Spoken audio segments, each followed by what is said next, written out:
Del espléndido paisaje del mundo maya surgió una civilización altamente desarrollada que floreció mientras Europa se encontraba sumergida en el oscurantismo. Los mayas llevaban ventaja a sus contemporáneos en todo.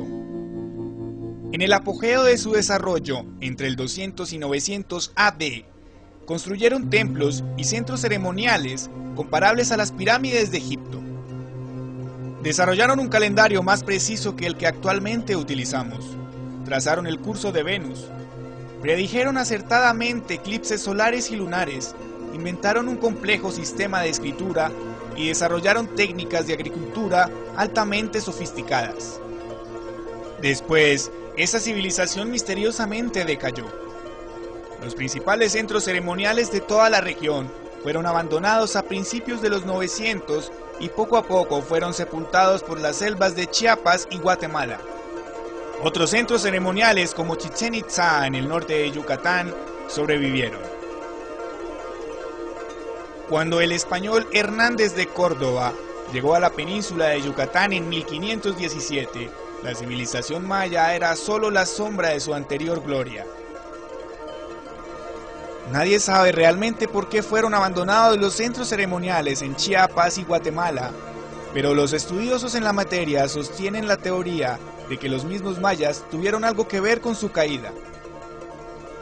Sin duda la presencia de invasores como los toltecas y posteriormente los guerreros tzitzaes jugaron un papel importante en la decadencia de la civilización maya.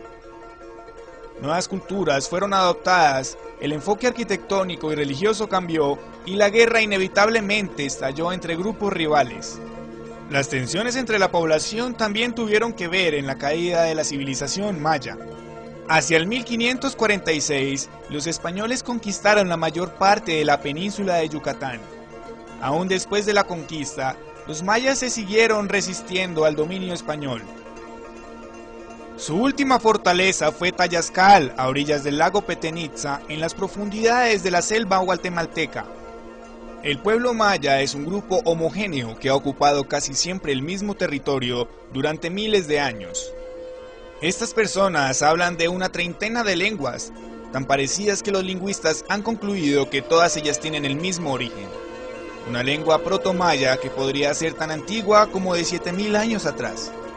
La evolución en el sitio de su lenguaje implica que los mayas eran habitantes originales permanentes de esta región, y da a entender que los 2 millones de mayas que viven actualmente comparten probablemente una antigua raíz genética común. Los mayas no tenían poder político centralizado. Ellos desarrollan una cultura común, absorbiendo y desarrollando elementos tomados de sus vecinos. El largo calendario, la escritura con glifos y los principios fundamentales de su religión pueden ser directamente correlacionados con los olmecas por el intermedio de Izapa. La civilización olmeca desapareció antes de la llegada de Cristo, pero su herencia fue la base de todas las civilizaciones mesoamericanas, tales como las de los zapotecas del monte Alban, la de la gran Hemogénea de Teotihuacán, la de los toltecas de Tula y finalmente la de los aztecas. Los mayas recibieron también influencias por Teotihuacán, que controlaba las tierras altas de México desde el primero al séptimo siglo. Su edad de oro duró unos 5 siglos, del 300 al 800 AD. Luego ellos cesaron de construir templos, declinaron y se fragmentaron en diversos estados que fueron un botín fácil para las fuerzas invasoras del norte, como los toltecas, que habían sido desalojados de Tula hacia el fin del 10º siglo. Estos últimos se volvieron la élite dirigente de los mayas durante el periodo post-clásico. Los dioses toltecas fueron agregados al panteón maya, pero los toltecas fueron absorbidos y ellos adoptaron la lengua maya yacateca. Los mayas estaban organizados en ciudades-estados, que a veces se ayudaban, que a veces se combatían, pero ellos compartían las mismas creencias y se sometían a sacerdotes cuyo poder provenía de sus conocimientos en astronomía, matemáticas y numerología. Los mayas eran muy conscientes del paso del tiempo. Ellos registraban algunas fechas sobre estelas y probablemente muchas en libros actualmente perdidos, porque los sacerdotes españoles los destruían sistemáticamente para hacer desaparecer toda la marca de creencias paganas. Los mayas rindieron culto a las fuerzas de la naturaleza. Esto nos demuestra que la cultura maya era politeísta. Todas las creaciones mayas están fundamentadas por una concepción religiosa del mundo, ya que éste se concibe de origen divino y permeado por energías sagradas que determinan todo acontecer. Estas energías son los dioses, que encarnan las fuerzas de la naturaleza, como los astros y la lluvia, y también son energías de muerte, como los dioses que producen enfermedades y la misma muerte. Pero esas deidades también tienen aspectos animales. El sol se manifiesta a veces como una guacamaya o un jaguar, la lluvia como una serpiente, la muerte como un murciélago o un búho. En las artes plásticas se representan como seres fantásticos, mezcla de varios animales y formas humanas que llevan a un atributo animal y vegetal, como ojos de serpiente, garras, colmillos y hojas saliendo de su frente. El universo está constituido por 3 grandes planos horizontales: el cielo, la tierra y el inframundo. En el cielo, dividido en 3 estratos o niveles, reciben los astros, que son dioses, como la luna y Venus. El espacio celeste está representado por una deidad llamada Itzamna, el dragón, que se representa como una serpiente emplumada de 2 cabezas, o un dragón, mezcla de serpiente, ave, lagarto y venado. Este dios, que es el supremo de la religión maya, simboliza la energía fecundante del cosmos, que infunde vida a todo el universo. La tierra es una plancha plana que flota sobre el agua, pero también se concibe como un gran cocodrilo o lagarto, en cuyo dorso crece la vegetación. Los mayas yucatecos la llamaron Chucmamul Ain, gran cocodrilo ladoso.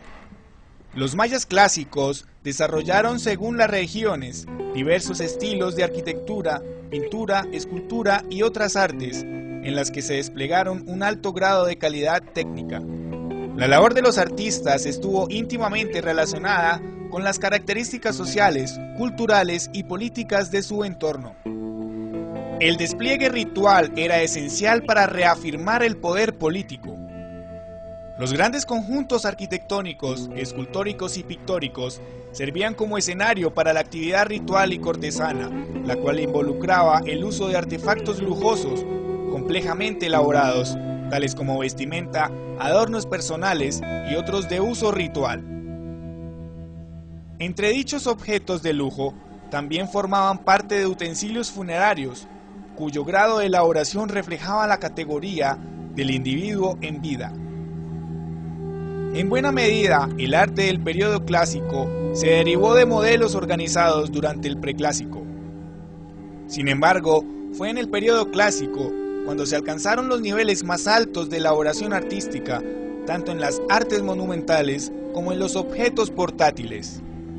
La planificación de los centros ceremoniales mayas siguió la topografía y condiciones del terreno, lo que determinó las diferentes formas y estructuras de las edificaciones. La arquitectura maya participó de las características generales de las culturas americanas, pero tuvo modalidades especiales, incluso dentro de su propio estilo. El arco falso, bóveda maya, cresterías o peines, estelas y altares, etc. Se registraron varios estilos arquitectónicos, como el estilo Petén, el estilo Usumacinta, estilo Puc. Y hubo además otro detalle muy valioso, el de la pintura integrada a la arquitectura. Incluye una gran variedad de manifestaciones: altares, estelas, lápidas, dinteles, zoomorfos, tableros, tronos, jambas, columnas, figuras de bulto y marcadores de juego de pelota. Sus principales características son la utilización del relieve, la monumentalidad en el tratamiento de los temas, el uso del color en el acabado superficial, la dependencia del ámbito arquitectónico, la profusión de signos caligráficos y ornamentales, la relevancia de las líneas curvas y el carácter abigarrado y escenográfico de la composición.